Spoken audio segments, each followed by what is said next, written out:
What you have with your Viva Insights subscription. My name's Martin Chan. I'm the data scientist on the Viva Insights product team. I've been with this team for the last couple of years, and I've been involved in creating some of these analyst tools that are designed to make lives easier for you to create analysis and also service insights to help achieve some of your HR outcomes better. I'm joined here today with by Goneta. So I'm going to let Goneta introduce herself. Thanks, Martin. Hi, everyone. I'm Goneta Kajtazi. I'm a Viva Insights consultant, part of the Microsoft Industry Solutions delivery team. I work with customers to unlock their employee experience journey with Viva. Just a quick housekeeping item before we start. Feel free to post any questions as they come up on the chat of the event page, and we'll try to address them throughout the presentation. If we don't have any time, or if we run out of time, we're also happy to answer your questions after the event. So we'll start off this presentation with reviewing the needs of HR data analyst and what it means to achieve excellence in HR analytics. We will then introduce the open source tools that we have available for Viva Insights and how they will enable you to achieve this excellence. We will also talk you through some basic functionality as well as some use cases that you can apply them. As we mentioned, feel free to post questions throughout the event. Viva Insights leverages passive behavioral data to reveal insights about how work gets done in organizations. So it helps organizations streamline decision-making, boost engagement, and improve business performance. This is done by providing visibility into workplace activities. For example, what are the different or the most frequent modes of collaboration? Looking at communication behaviors, how does information flow in the company, and the different collaboration patterns, such as what are the most frequent working patterns that employees are engaged in. Now, as an analyst, you can use these advanced tools in Viva Insights to get a better understanding or paint a picture of how work gets done in your organization, and translating this data and insights into relevant and actionable recommendations. So the goal behind why you want to understand collaboration activity within Viva Insights is that essentially you can achieve HR and operational outcomes. As you can see in the screen here, some examples of these outcomes include improving employee engagement and retention, ensuring managers are supporting their direct reports, preventing employee burnout, and promoting well-being, and so on. Before we get into what these tools are and how we can use them, let's talk about how you excel as an HR data analyst. One of the ways we try to conceptualize this is by visualizing a hierarchy of an analyst's needs. As you can see in the chart on the screen, at the bottom here, you have the more essential needs. So there are, of course, very fundamental to any piece of analysis. We have things such as, doing data validation or summary statistics and reporting. And While these needs are very critical, they often don't suffice in solving business problems. So as you go up this hierarchy, you progress to the needs that are a bit more advanced. And by doing this, you improve your analysis by adding more rigor and precision. At the highest level, different techniques such as data science and machine learning are applied for different use cases such as prediction, segmentation, organizational network analysis. And by getting into this more advanced use cases, you now are not just adding reliability and rigor, but you're also able to leverage your insights that are becoming more rewarding and more valuable for the business. Martin, over to you. Yeah, thanks, Goneta. So this is where the open source tools for Viva Insights comes in. And when we're talking about the open source tools of Viva Insights, we're specifically, at least for this presentation, we're talking about specifically about the Viva Insights R library and the Viva Insights Python library. And what these packages or libraries are, in effect, is that individually, they are a repository of codes and functions that operate on top of Viva Insights custom queries and allow you to generate analyses and visualizations with it. So I think it's got about 80 or more functions in each of these packages. And what you can do is that you can run a custom query from the analyst experience, run some functions from within these packages, and you'll be able to generate the analyses or the visualizations that you need. And here's just some information on where you can find out more about the documentation of these two packages and how you can install them. One quick fact is worth mentioning is that these packages are from R and Python are published on CRAN and the Python package index respectively. So what that means is that if you're trying to run these packages on, say, like a data science virtual machine or from a work setup that where you can only install them from the official data science repositories, there's an added benefit that these will be available from on there.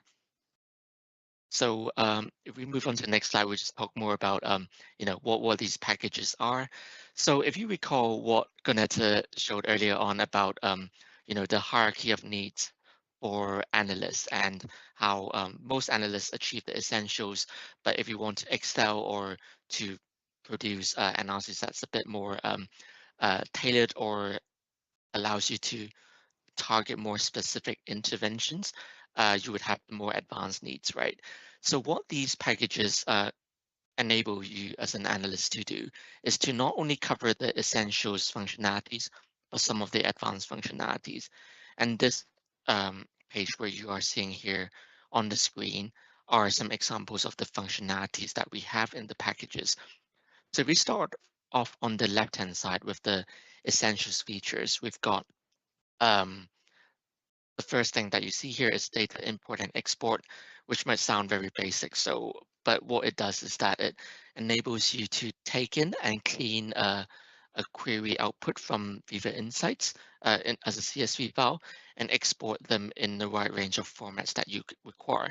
And the benefit of doing these using a tool from R and Python is that no matter what your needs are, so for example, you might want to export your visuals directly to a PowerPoint, to an Excel file, to copy it to a clipboard, or a vector image that's completely scalable in terms of quality, or a static HTML website, or a PDF even, a PDF report. That's all possible within the tools of these packages and enabled by the flexibility of R and Python. So data import and export just gives you that kind of convenience and practical applicability if you're creating lots of visualizations and dashboards as an analyst. The other essential feature here is data validation, which we'll go into a bit more, is a space or a collection of functions that enable you to check and understand your data before you go on analyzing and interpreting it. So that's quite essential, but it's covered here in these packages. What also is pretty crucial, but also bread and butter is visualizations. So across these packages, we've got over 60 or more pre-built visuals that you can run from these packages, and they're built using the native plotting libraries in R and Python. So ggplot in R and matplotlib and seaborn in Python. In the R package especially, because the R package out of these two is a bit more mature, we also have a set of quick start reports. So what you can get as an output is that you could run the code and generate a static HTML report that you can then easily share and distribute the results of your findings as an analyst. And on the advanced side, and I won't dwell too long on this because we'll cover that in more detail today, is that you can do things like network analysis, so running graph analysis on top of the cross-collaboration queries that we have in the analyst experience. We've got text analytics functionality that allows you to summarize a large amount of unstructured text data. So think about meeting subject lines that contains a lot of unstructured text. You can use that to analyze that sort of data very easily. We've got community detection and clustering, machine learning algorithms in these packages, as well as something called information value, which effectively allows you to calculate the strength of an effect of, say, a Viva Insights metric on a binary variable like churn or retention or employee sentiment. So if you're someone who works with survey data, and that kind of gives you that extra option to analyze data in that way. So here's a very quick whirlwind uh, summary of what we've have in these packages. One thing that we're noting, and perhaps it's a question that might come up, is that we've got all these Power BI templates that we have within Viva Insights, and we've got in product dashboards that you can look at. So why should I bother figuring out what these open source tools are and what's the added benefit for me as an analyst? So here are a few reasons, and just for context as well, we actually see these tools as complementary and as a bonus on top of the tools that we already have within Viva Insights. And it comes down to a couple of things. One is whether you already have a code-based workflow, and two is whether you're you already use kind of data science tools, or you're more of a data science persona on a day-to-day basis. So reason number one here is with these RM Python packages, you're effectively adopting a code-based workflow. And what I mean by that is that you are generating your analyses and visualizations through code, and as opposed to a point and click workflow. So if you think about Excel or Power BI, it's a very intuitive point and click workflow where you would do things like copy and paste, point and click, and drag and drop. So while these operations are fairly intuitive and simple, one disadvantage of it, which is like trade-offs of it, is that they can be prone to manual errors and can also be time consuming when you're trying to do analysis over repetitively, or operations that are a bit more complex. So a code-based workflow kind of mitigates those risks of manual errors, and helps promote a more greater transparency in your analysis. So if you think about a script of analysis on its own, you can actually read it and fully see what all the individual steps of operations are in that. So reproducibility is a huge advantage of this. The second reason is, say, if you're someone like an analyst or a data science who already use R and Python in your day-to-day workflow, then these packages just makes it a bit easier for you to embed the analysis of either insights or other HR analytics data in your data science workflow, because you don't have to write these analysis and data validation functions from scratch. It's already all written in there and already implements some of the best practices that we've seen through working with a lot of customers and partners in our years in Viva Insights. And finally, and the third reason here, which might be more relevant for some um, some of you and not others is that with R and Python, as these two languages, they're designed to work with larger data sets, and therefore you've got the added benefits of performance and scalability with these tools.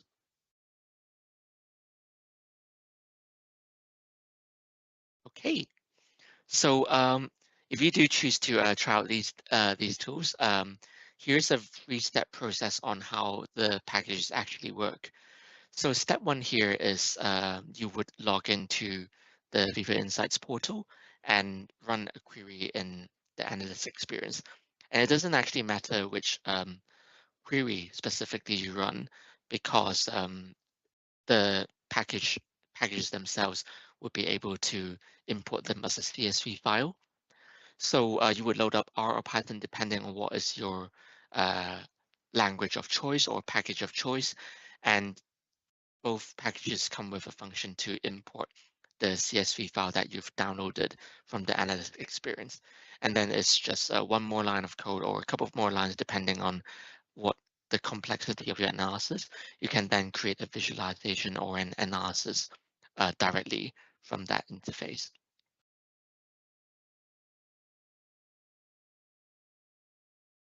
So I'm not going to go into a huge amount of detail on this, but here's almost like a cheat sheet that tells you for each type of query that you run, be it the person query, the meeting query, or the cross-collaboration query, what are the analysis options that the packages give you, and what are the respective use cases here.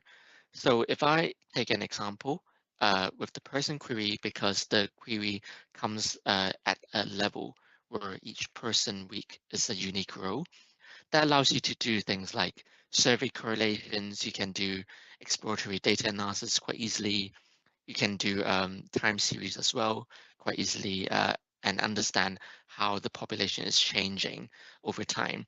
So these are the analysis options that you can do within the packages, and uh, subsequently you'll be able to use that to address certain use cases like well-being challenges, how do you improve manager behavior, how do you understand the drivers of churn, and if you do decide to build like a retention um, model or an engagement predictive model, this would be the kind of query type that you would use with that, and the tools would help you. The packages that we're talking about here will help you achieve that. And if I expand on the other examples of the meeting query, the main tool that you can do with this is the analysis of the meeting subject lines. So you can use that to quite easily um, look at use cases like meeting effectiveness or operational effectiveness. And finally, with the cross-collaboration query, you can use some of our prototype organization network analysis functions and use that to address things like information flow or look at workspace planning by using functionalities like community detection and calculating centralities and graph analysis and so on. We'll look at that little bit more later as a standalone use case.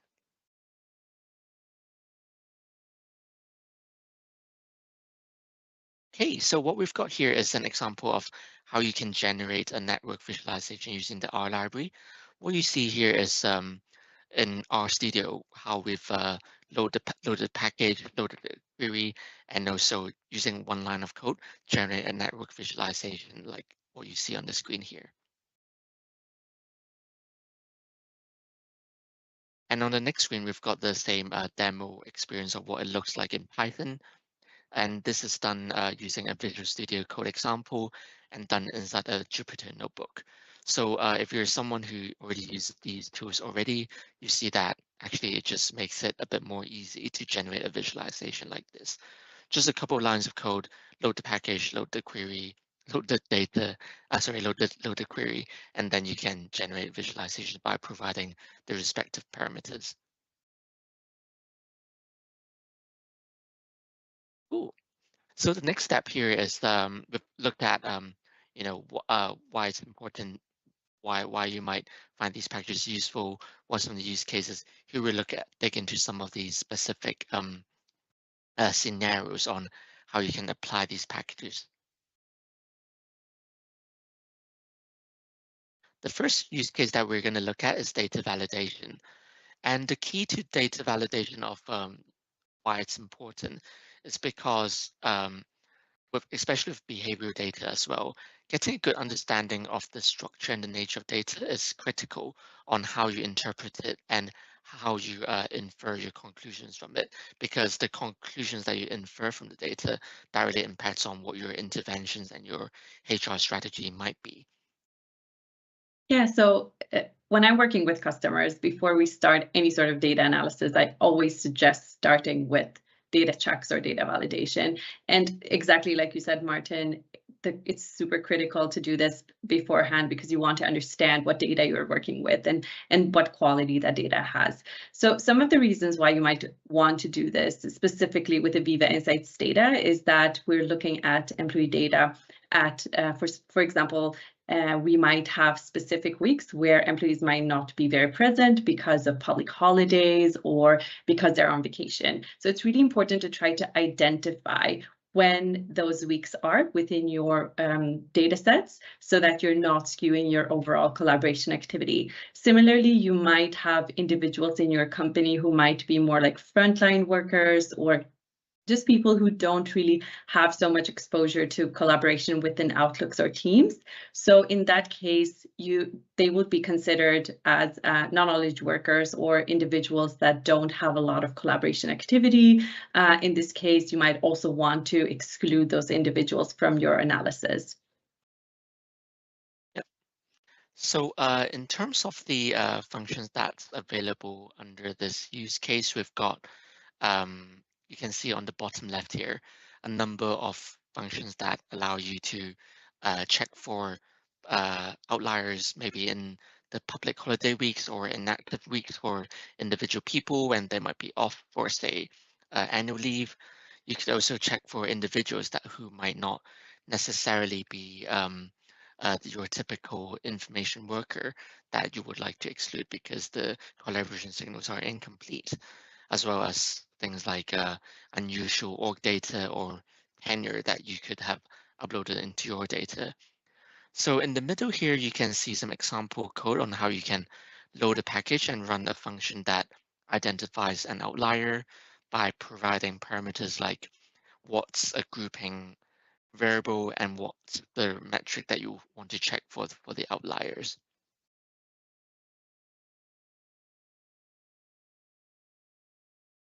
On the next slide, on this slide here, we've got an example of a data validation report, which currently is available in the R package. What it does here is it's a single function that kind of captures all the data validation functions that we have in the package, so that by running this report, you'll be able to do checks not only on the settings that you have in Viva Insights, like the Outlook settings of people, the kind of meeting exclusion rules that you've set, but also looking at the quality of the org data that you've uploaded.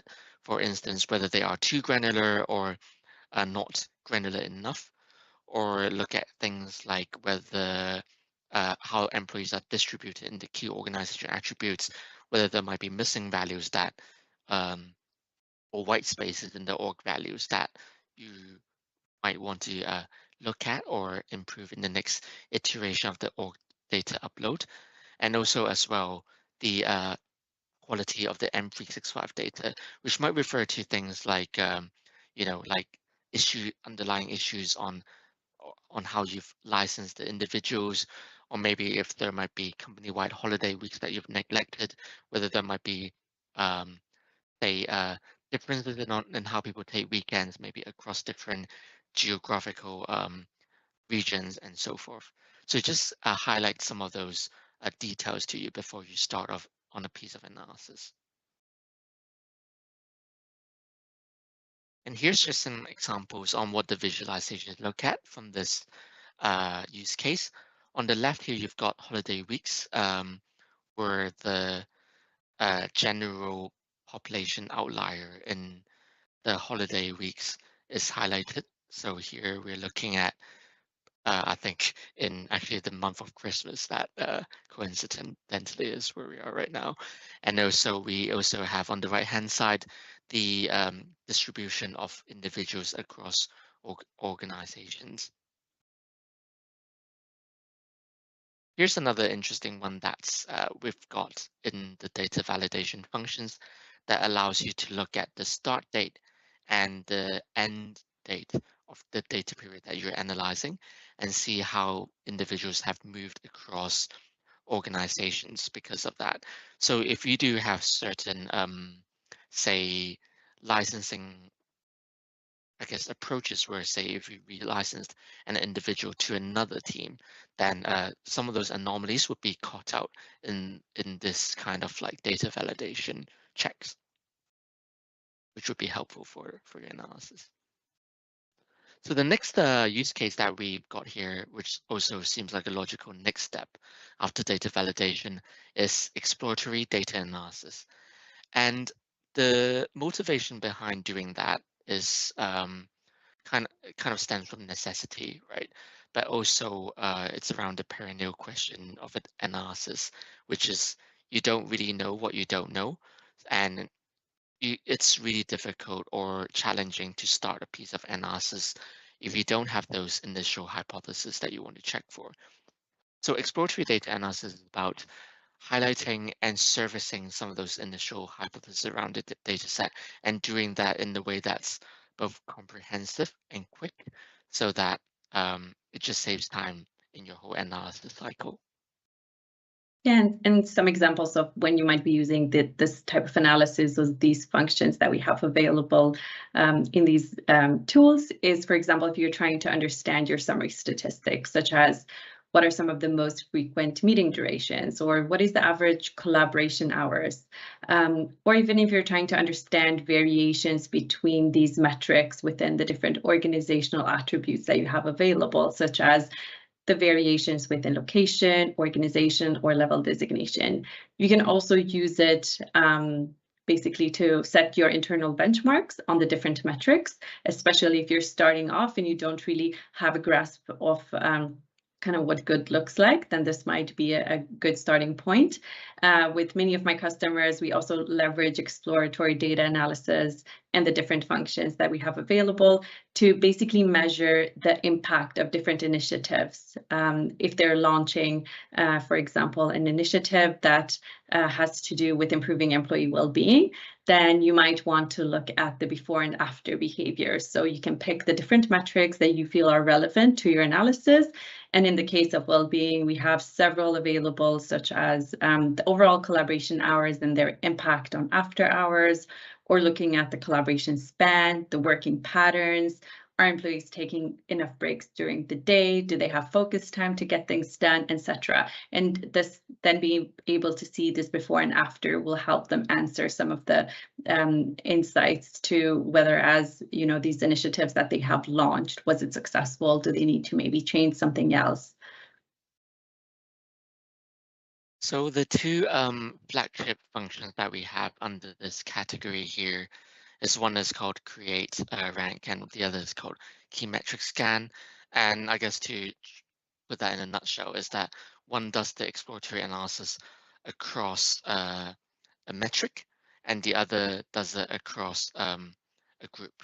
So this is perhaps best illustrated by an example. So if we look at the next page here, we can look at the this is the example of the create rank function. So what this effectively does is that it does it takes a metric that you're interested in. So in this example, it could be collaboration span, and you want to understand which groups are most impacted by it, or perhaps least impacted by it. So what this function does is that it takes all the groups that you have inside your uh, data or the org data that you've uploaded, and then it aggregates the average collaboration span or the metric that you want for all these groups and just ranks them from top to bottom. So that allows you very quickly with a single glimpse to see what are the top n affected groups or the bottom n affected groups in your data set. And by doing this across multiple metrics, it helps you generate hypotheses fairly easily And if you think about use cases, it could be trying to address, okay, where am I seeing high collaboration load in my organization? Or where am I seeing inefficient meeting practices, for instance, or maybe like low network connections? So this just helps you uh, target your organization to see whether that might be concentrated at a managerial or a level, or perhaps is it by geographical functions or by emerging company or something like that. So it just gives you that kind of quick clarity very easily. And here are some visualizations as well on what's available. On the left-hand side, that's one of the visual options that you can get from the create rank function. And one thing I didn't mention earlier on is most of the functions that we have in these packages allow you to have a visual output, but also like a data frame output, so that you can go ahead and do more analysis after the fact. So on the right hand side, we've got an output of the key metrics scan function. And in the next page, we actually have a more zoomed in version. So I would just uh, explain this a little bit. So what the key metrics scan functionality does is that it allows you to pick an organization um, variable. Say you're looking at geographical functions or organization, right? And then by picking that dimension out, you can use that one function to generate the averages across all the groups in that dimension for the key metrics. So across collaboration span, collaboration hours, meeting one-on-one, and it generates a heat mapped grid like what you see on screen right now. So it's a it's a very pragmatic and easy way for you to figure out where the hotspots are within a dimension or in your organization. So while this might not be the most prettiest chart, but as an analyst, that allows you to almost like, take something that you can carry on and pass on to your leadership to say what we think the issues or the challenges might be and how we can act on it or do a follow-up analysis from this. And of course, after doing the quick exploratory analysis, you can also, there's a whole range of visualization functions that we have available that allows you to look at things like how does it change over time? How does it look when we look at distributions? And how does it look when we look at aggregates like mean and so forth? So there's a whole bunch of visualization options available. Okay, so the third use case that we're going to look at is called organization network analysis. So yeah, in the context of Viva Insights, ONA or network analysis, I would say it's a family of methods that's available that takes in a graph view of of how people collaborate, of networks, and how information flows within an organization or a workplace. So it's specifically effective for targeting use cases like where are the influencers or highly influential people within my company? How do I improve the information flow within teams? Or like how do I you know make sure that people are establishing enough networks within the team. And one example of how we leveraged this organizational network analysis with one of my customers was to try to understand how long it takes to onboard new employees into the research organization. So there was a lot of anecdotes going around that it took up to 2 years for people to fully onboard when they joined this new organization. And also that the more senior employees, or rather those that studied in more elite universities, were not very welcoming to the more junior employees or those that were coming from these non-elite universities. So we were able to leverage organizational network analysis to validate those hypotheses and to see where those connections are sitting, how they look like, is this really the case, and to validate those assumptions or not. And And in terms of functionality within ONA, we've got a few functions, and they work specifically with the group-to-group query and the person-to-person query under cross-collaboration queries that you get from the Analyst workbench.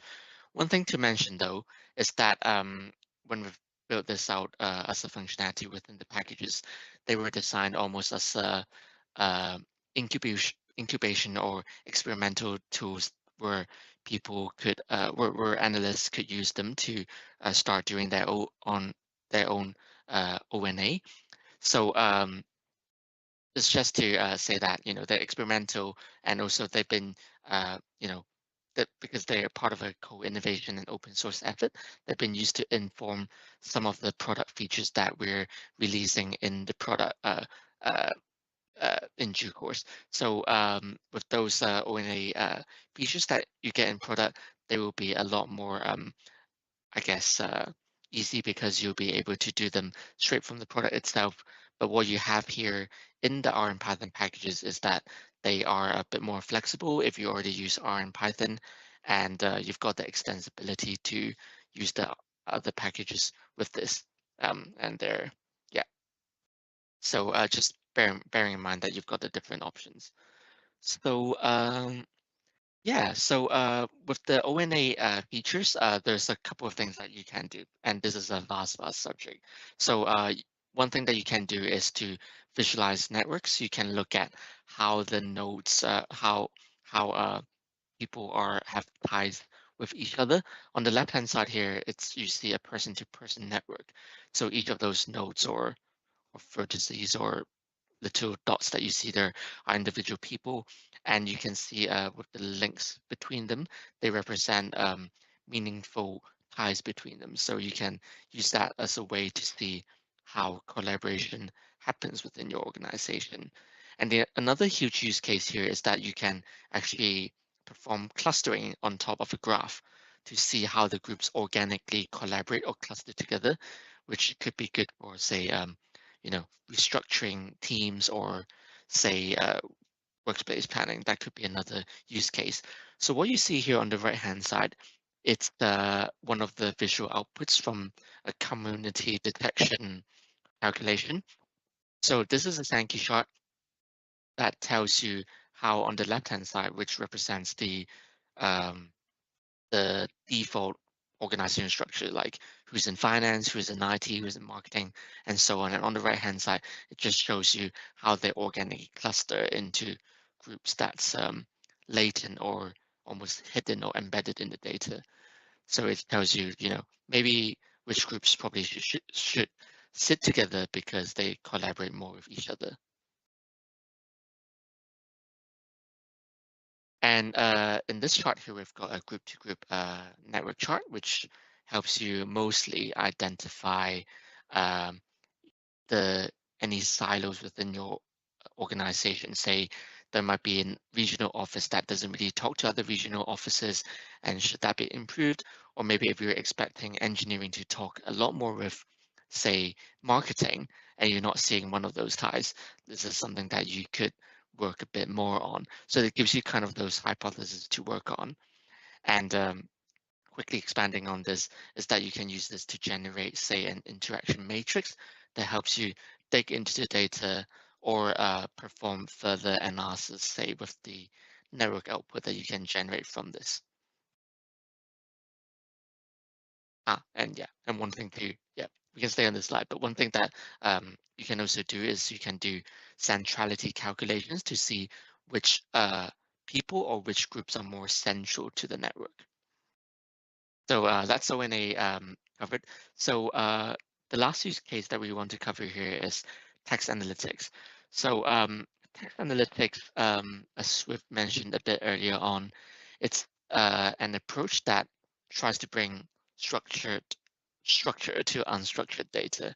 So the main kind of unstructured data that you can get from Viva Insights would be the meeting subject lines that you can get from a meeting query. So text mining allows you to systematically review patterns from it, so that, in the meeting subject line use case, it allows you to get to quantification when you've got like tons and tons of subject line text, and you can understand patterns behind groups of meetings. So the text mining functions and also the report that is available can be very beneficial if you're trying to evaluate, for example, meeting culture. And let's say you've identified from previous analysis that you have a lot of multitasking in your meetings, and you have many meetings that are really long in duration, too many attendees present. So typically we would consider these meetings as low quality. So you could leverage text mining in this case to try to understand what these meetings are. Are they status updates meetings, or are they related to any specific project or initiative, etc. In other cases, you can also leverage text mining to analyze certain business processes. So for example, trying to understand the common topics that are related to a process, or number of employees that are involved in the process, and the time that you spent on these specific processes to then help improve those business processes. So yeah, thanks. So to what Goneta is saying, we want to target on a specific group of meetings, understand what they are. Text analytics is text mining is the tool for you in this scenario. So one thing to mention is that this functionality is currently only available in the R library. We're trying to build that into the Python library as well soon. So yeah, with so looking at the functions that are available within text mining, there are three main areas. So one is to calculate text co-occurrence, one is to calculate word cloud, and one is to calculate frequency. And they all operate on words and n-grams. So n-grams are sounds a bit technical, but it's contiguous words that stick together. So when you say weekly status meetings, weekly status and status meetings would be two n-grams. So almost effectively, you can think of them as phrases that you can analyze. So you can look at phrases in terms of their co-occurrence. You can look at them in a very summarized word cloud fashion, and also you can look at the frequency of it. So there's some code examples here. But here we have two examples of the visual outputs. On the left-hand side, we've got the co-occurrence of the meeting subject lines. So you'll be able to see with this how meeting subjects are appearing in the same subject line, and that tends to come out a bit more clear when you've got meeting subject lines in different languages, or say if they're very different, say types of meetings. So often that helps you spot anomalies, and we've had customers who've used this functionality before to exclude meetings that probably shouldn't be in there because they were generated by, say, an Autobot or something like that. The other visualization that we have here on the right is a word frequency bar chart. It's circular, so it allows you to see a bit more on the chart in itself. So yeah, that's one way for you to see, okay, if you're looking at a cluster of long and large meetings, are they driven by, say, sales calls? Are they driven by like all hands? What are they being driven by? So that allows you to see these things, patterns, fairly easily. Martin, we have a question incoming. So for the ONA examples, is there a way to manipulate the output, such as coloring, size of node, depending on certain metric scores, etc.? Yep. So these customizations are available, not just with the ON examples, but also with the other visualizations that we have, is that you can change the coloring, you can change the size of the node, and also like the width of the edges, depending on the specific function that we have. The one thing that makes the extensibility powerful within the package is that you can, in both the packages, the graphs are created using the iGraph package. So what that means is that you can use these functions to generate the constructed graph in an iGraph object. So whether you use R or Python, you can then further customize that visualization with the iGraph object, and you can make it as branded as you want for your organization. Maybe you just want to use a specific set of colors, that's fine. Maybe you want to show something that's a bit more important to you in terms of ledgers. That's also fine. Great, thank you. All right, so this covers pretty much the use cases and what we wanted to cover with you in this call. But there are different ways that you can get involved in our Viva Insights open source community. You can submit any feature requests or report any bugs in the links that you see on the screen. You can also contribute with sample code or, contributing to an article and so on. So please feel free to take a screenshot of the screen so that you can leverage the different links and emails on reaching out to us if you want to collaborate any further. And then lastly, if you want to find out more about Viva Insights, want to collaborate with us, please feel free to reach out to us both on LinkedIn. I will leave the screen for a couple of seconds so you can scan the QR codes.